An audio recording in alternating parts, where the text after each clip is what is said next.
Hello, hello, and welcome to Shots Up, a Midwestern conversation about health, wellness, and how to stay safe while protecting our community. All right. My name is Bijou Star. I am the midday host on 93.1 WZAK, and I'm in Cleveland, Ohio. Did I say that already? Cleveland. Hey, now I am joined with my friends from all over the Midwest, Radio One cities, who are joining in this conversation today. So, let y'all introduce yourselves.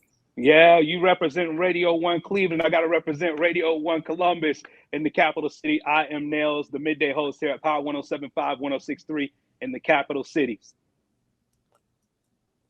And once we are talking about Ohio, I am Tropicana. I do middays here in Cincinnati. Okay, I will represent Indiana. I'm Tina Cosby with WTLC AM 1310 The Light, also heard on 95.1 FM and 97.5.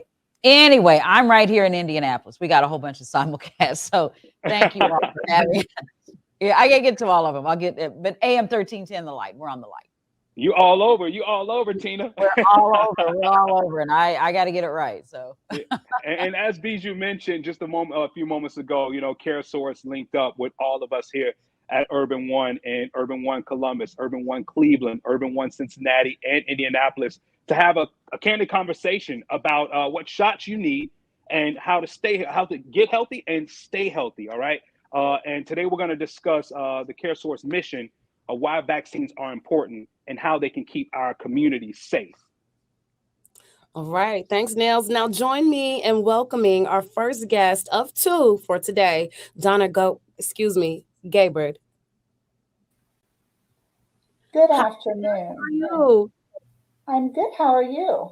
Doing wonderful. Thank you for joining us. Can you tell us your role at Caresource, your clinical background, and which market you work in? Most definitely. I am Donna Gabbard. I'm Director of Women and Children's Health for Caresource within the Ohio market. I am a registered nurse by trade. I've been in the business of managed care for more years than I care to share. Actually, it's 20 plus years. My clinical background has been with adults as well as children, working with children with special needs. And so this is a great opportunity for me as I think about working with women and children. Indeed. Donna, thank you so very much. Let's bring in our second panelist, and she is Keisha Zachary. Keisha, welcome. Thank you for having me. My name is Keisha Zachary. As you already stated, I am the Director of Strategic Partnerships for Caresource Indiana. I've been with Caresource for about 7.5 years. And prior to coming to Caresource, I worked in the local community. I have a community-based background, more on the social service side of things. So it was definitely a jump for me switching over to an insurance company. However, I oversee our life services department, which is our department that works with our members on social needs. So all things outside of the doctor's offices. And I also manage the community marketing department. So those are our employees that are out in the community that go to events, things of that nature. So thank you for having me today. Thank you. Bijou. Thank you so much, Keisha. All right, so before we get this thing started, let's hear a word from our Caresource Ohio. Here's the thing about Medicaid. You don't have to be stuck with the plan you have. Right now, you can switch to Caresource. My Caresource Medicaid is ranked #1 in Ohio for quality. I get so much more than health benefits, like my own life coach. And help finding a job. Does your health insurance do that? More people in Ohio choose Caresource than all other plans combined. Now you know why. We choose Caresource. Caresource. Your Medicaid, your choice. First and foremost, I have to talk about Caresource, right? It is our passion. It is why we're here. Caresource is a managed care organization that has been in business for well over 30 years. We serve 2 million plus members across 6 states: Ohio, Indiana, West Virginia, Kentucky, Georgia, and our last acquisition was Arkansas. So we have really grown over a 30-year time span. Our mission is to make a lasting difference in the lives of our members, to ensure that they have the best possible care and health, wellness, and outcomes. So we live our mission daily, with that focus being to understand our members. We focus on population health. And you may say, well, what does that mean? Well, with population health, our goal is to understand our members, what drives them, what is basically impacting their health and wellness. We know that health and wellness is so much more than physical health. So we focus on social determinants of health and removing those barriers, again, to ensure our members' health, safety, and welfare. Thank you so much. All right. So can I ask a question really quick? And my question's for Keisha. I just want to know why do you feel, why is it important for public health? Why are vaccines important for public health, and especially the minority population? Absolutely. So vaccines are important because it keeps us safe. Most people may not understand the reason behind vaccines, and especially in our particular community, there's so much history surrounding minorities and trust and all of those things. We know those all too well. But essentially, vaccines are there to provide us with immunity. So the best way to describe it is that a vaccine gives you a small dose of whatever that particular disease is, to where you build up immunity. So with the flu vaccine, we know that each year there's the request for us to get a flu vaccine. So they basically inject a small portion of that particular vaccine, of that particular strain, so that your body can build its own immunity to fight off that particular strain should you come down with the flu during flu season. Okay. Thank you. Yep. Donna, how can vaccines reduce risk? Vaccines reduce risk for all of the population involved. So we focus on receiving vaccines within our specific age groups, those vaccines that are recommended. However, while we are receiving those vaccines, for example, adults receive the flu vaccine as well as children, we are protecting others that do not have the ability to obtain those vaccines. So again, vaccines are protecting not only those receiving the vaccine, but those that are not. So that is the goal. It also will reduce the risk and complications related to other health-related issues and concerns. So that's why vaccines are so very important. And it's across the spectrum from infants, children, to through adulthood.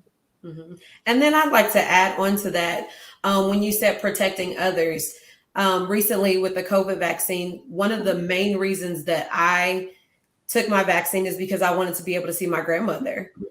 She has so many different conditions and she wasn't able to be vaccinated. And it's very, very hard to go to someone's house and you're talking through them through the window because you can't see them. So I was extremely grateful to be able to vaccinate myself and my family, because there's nothing like granny's hugs. And so that was just a main point for me. And we also have a member advisory council here in Indiana where, you know, our members, we talk with them to find out what their experiences are, what their needs are, any hesitancy that they may have surrounding the vaccine. And the two things were being able to see family and to be able to travel. So I can relate to both of those things. So it's not only protecting yourself, but also protecting those around you as well. And so, Keisha, can you explain exactly how vaccines offer the protection and the immunity? Because there was so much confusion surrounding this early on into the pandemic, and sadly, some of it remains. But I think this is a great opportunity to give a great explanation for those who are watching. Absolutely. So again, I mentioned it a little bit earlier. You're basically giving your body a chance to build up how to fight off something. So we've heard so many cases, true story. So I had COVID prior to it being a thing. And I just remember what that felt like. So when I received my shot, I didn't experience any really symptoms because my body had already built up immunity because I had already experienced it. And also through my household, it kind of spread, but I was the person that probably experienced most symptoms because I had it first, not knowing what it was. Husband still around me, kids still around me. So as it went through my family, everyone's symptoms kind of decreased more and more because they had built up immunity just from being around me. Does that help with the explanation? Yeah, it does help. It does help with the explanation. I want to just follow up a little bit more on that. And you mentioned it, you alluded to it when you talked about vaccine hesitancy. Yes. Early on, and that was rampant in our community and in the communities of color to the point of paralysis in terms of just, I'm not going to do it. I'm going to get it. So has the messaging surrounding the effectiveness and how the vaccines offer protection and immunity, has that improved or clarified any so that we can get away from whatever is left of the hesitancy? And I will say, vaccine paralysis. Yes, absolutely. So as I mentioned earlier, we have member advisory councils. So when you come from a medical lens or clinical background, you speak all these big words. And so you're like, I don't know what that means. So I'm just not going to do it. And so the hesitancy that we experience, again, historically, I don't know enough about it. I'm not going to be the first person to try it. Let me see what somebody else experiences when they take it. It's like, I'm going to wait and see what happens. So we ask our members firsthand, what is it that you need to make you feel more comfortable? So it's all about providing education, asking what is the best way that you would like to receive information. That's good.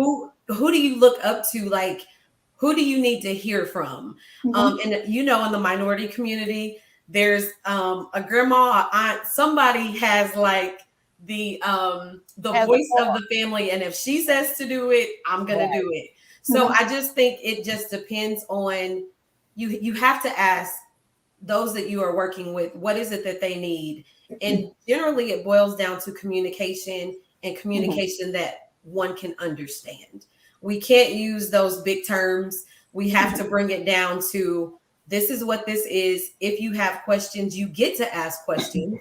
And if I don't know the answer to something, I need to say, I'm not sure, but I will find out. So it's all about communicating, being aware, saying what it is that you do know. And if you don't know something, to share that with people too, so that they can make an informed decision. Thank you. All right. I would like to add to that, if I may, real quick. We also realize that we have to develop relationships within our communities. We have to implore and bring in community leaders who are trusted, such as faith-based organizations, such as individuals within those communities who our membership or individuals look to as trusting individuals to provide that communication and those messages. So again, we cannot do this alone. We have to bring in those trusted community partners. And Donna, just asking you another question, what impact does having the vaccines have on our everyday lives? So having the vaccines impacts our everyday lives, and we're seeing the results of this today as we think about moving out of the pandemic. We're seeing herd immunity. And what that means is that the majority of Americans are now immune to COVID-19, right? Now, when I say immune to COVID-19, I want to preface and also say that when we talk about vaccines, back to Keisha's earlier statement, a vaccine is providing and ingesting or infusing a strain of a disease into an individual, right? That's why we have seen resurgence of certain strains, such as the Omicron, creating increased COVID-19 numbers. While we provide immunity, what we know today is that we cannot provide complete immunity to all strains moving forward. So that's a message that we need to make sure that we're getting out to our membership and to our populations, that yes, we basically are messaging, get your COVID-19 vaccine, you'll be immune to COVID-19. And then we see these resurgence of new strains. And that is why it's so important that, yes, while we may still get COVID-19, it's not going to have the same severity and impact That's why it's important to get those vaccines. And it's ironic you mentioned that because, in April, we just heard about Vice President Kamala Harris, who's vaccinated and boosted, Yes. still tested positive for COVID. And this question is for Keisha. How do we get the word out and let people know that vaccines keep the community safe when we still see that? Yes, it goes back to like what Donna stated, that we have to find out who are the voices of our communities. Get community stakeholder buy-in. You have to. And just share information, look at your trusted sources, partner with the health department because we do not have all of the information. You want to partner with the health department. Here in Indiana, we have a strong relationship with IIC, which is the Indiana Immunization Coalition. So those would be the experts. And two of the things that are also an issue as it relates to vaccinations is access and transportation. So it may be that I work different hours and I can't get to the doctor to get my vaccination. Or here in Indy, we have these huge vaccination clinics at the Indianapolis Speedway. And so you have to drive up and all of these things. Well, if I don't have a car, I may not be able to do that.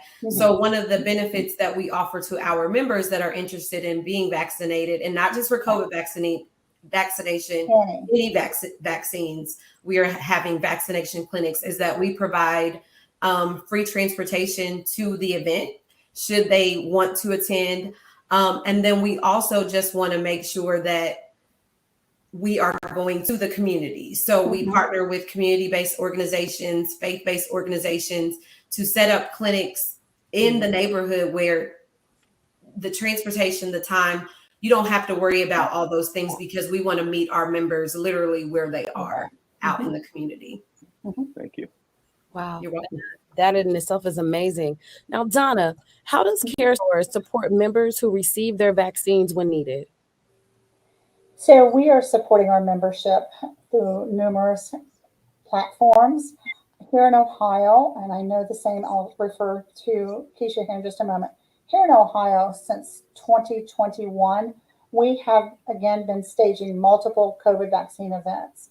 During those events, we have been offering through the Ohio Department of Medicaid gift cards for vaccinations, including the first dose, as well as now we're offering for booster doses as well. So this supports our membership in regards to any additional needs that they may have to either obtain the COVID vaccines or afterwards. In addition, we ensure that our members are getting back to additional COVID vaccine events or Department of Health to get that second dose as needed. And we also offer support to our membership in regards to any follow-up questions or concerns that they may have or any health issues that they may have as a result of the COVID vaccines. So we've worked with our providers, our community-based organizations, and our members so that they are aware of opportunities to receive the COVID vaccines, of our gift cards or rewards programs, follow-up second shots or boosters. So we ensure that our membership is aware of any additional needs as a result of receiving those COVID vaccines. And we have a similar model here in Indiana as well. We have member incentives, we have reward programs. We also have provider incentives as well. So we work with all of the pieces of the puzzle. We're working with our members, the community, providers, community-based organizations that we incentivize not only the COVID vaccination, but also we have member rewards programs for all vaccines to ensure that our babies, our kids, our moms are all up to date on their vaccinations. Especially it's huge when it's time for a kiddo to go to kindergarten. If they haven't been up on those vaccinations, then they may just be like, oh my God, Mom, I don't want to go to school because I have to get all these shots. So we try to make sure that there's an immunization schedule. So we try to make sure that all of our members are up to that schedule so it just doesn't feel so overwhelming for families and for kids. I know you guys all know someone that does not like shots, but so we try to introduce it to them early. So when you keep up with that schedule, it's like, okay, 1 or 2 here and not 17 or 18. I'm exaggerating, but not that many when it's time to go to school. All Right. Well, Keisha and Donna, thank you very much. We're going to take a quick break right here to hear from our friends at Caresource Indiana. We'll be right back. Imagine a health insurance company that could look beyond doctors' offices and hospitals and help its members find what they need to actually live healthier lives, like a stable job, dependable transportation, or a safe place to live. Well, that health insurance company is not only real, but making a real difference in Indiana right now. At Caresource, we're removing barriers, we're improving lives, we're reimagining health insurance. Okay, Keisha, we're gonna keep it right here with you. Okay. The Caresource is known for going beyond traditional healthcare. So, how do social determinants of health factor into minority health? Social determinants. I'll let you explain that, but how does that factor in? Yes. Okay. So this is the feel good part of my job. This is really what attracted me to Caresource. Yes, this is the feel good part. Okay. So all along, I'm thinking, medical insurance. Oh my gosh, it's insurance. It's a claim. It's going to the doctor, right? Right. But with Caresource having a nonprofit status, our Caresource was started originally by a social worker. So social workers, social needs, they have a clear understanding that what happens inside of the doctor's office, that's not just the whole person. So there's so many things that have an impact on one's health. So it is where you live. It is, do you have access to food? Do you have access to transportation? Do you feel safe? Do you have all the basic needs, essentially, that you need to be able to survive? So we found out that if I am concerned about what I'm going to eat, my next meal, my clothes on my back, if my kids have adequate childcare, I am not going to make my health a priority. I'm going to make sure that all the other things are aligned first before I worry about medication, going to the doctor, because life is always happening. So the social services and social determinants of health is basically all of the other things that have a significant impact on our health and health outcomes. When I am employed, educated, all of those things, I'm not necessarily in crisis. So now I can focus more on my health. I can focus more on making sure that I'm taking my prescriptions and not using the emergency room as primary care because there's been a crisis. So essentially, social determinants of health, we have a whole department, which is the life services department, that focuses on supporting our members that have those barriers. We use a life coaching model in that we help our members identify their own barriers, because it's not for me to say this is a barrier for you. We definitely believe that our members are an expert in their own lives. And so whatever they deem to be a priority or something that they want to work on, we help them. We definitely have a do with, not do for model. It is a program that is voluntary. Our members can opt in to work with the coach, again, for up to 2 years to find out what is it that they want to do. They may not know. So we have different assessments that they can take. We connect them to resources that already exist in the community. So it is just, like I said, it's the feel good thing. Just to know that we use a holistic approach. Yes, we are concerned about cost of care and all of those things, but we know in order to have an impact on that, we need to look at the entire member. And we also know that certain areas, certain demographics, certain individuals experience disparities. So we're looking to close that gap too. We are not blind to the fact that there's inequities that happen everywhere.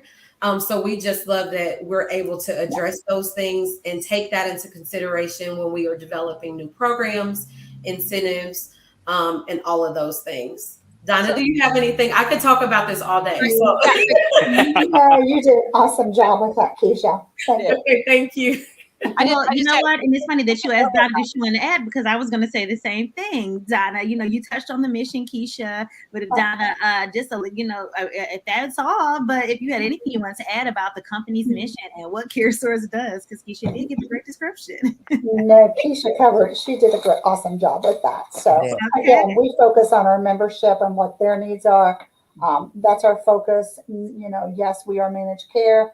Our goal is to retain costs and provide the best outcomes.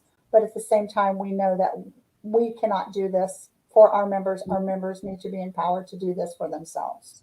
Well, I want to take a second to thank you guys both for taking some time out and having a conversation with all four of us representing the Midwest, Donna Gabbard and Keisha Zachary representing Caresource. Thank you guys so much. The information that you gave us is that we can use this with our friends and our family that were hesitant on getting the vaccines, and we can actually enlighten them on how it helps our community in the long run.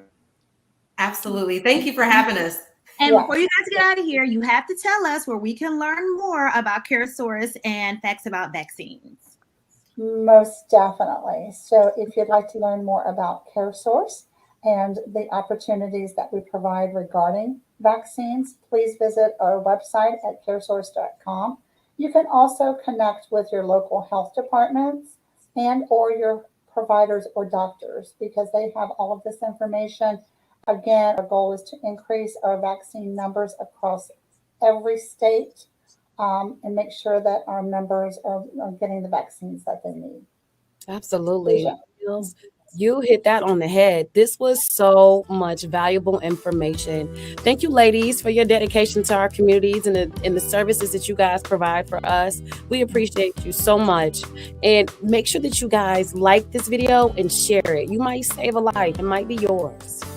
Thank you. Absolutely. Thank you for having us, and thank you for all you do as well. Exactly. We appreciate this. Bye-bye.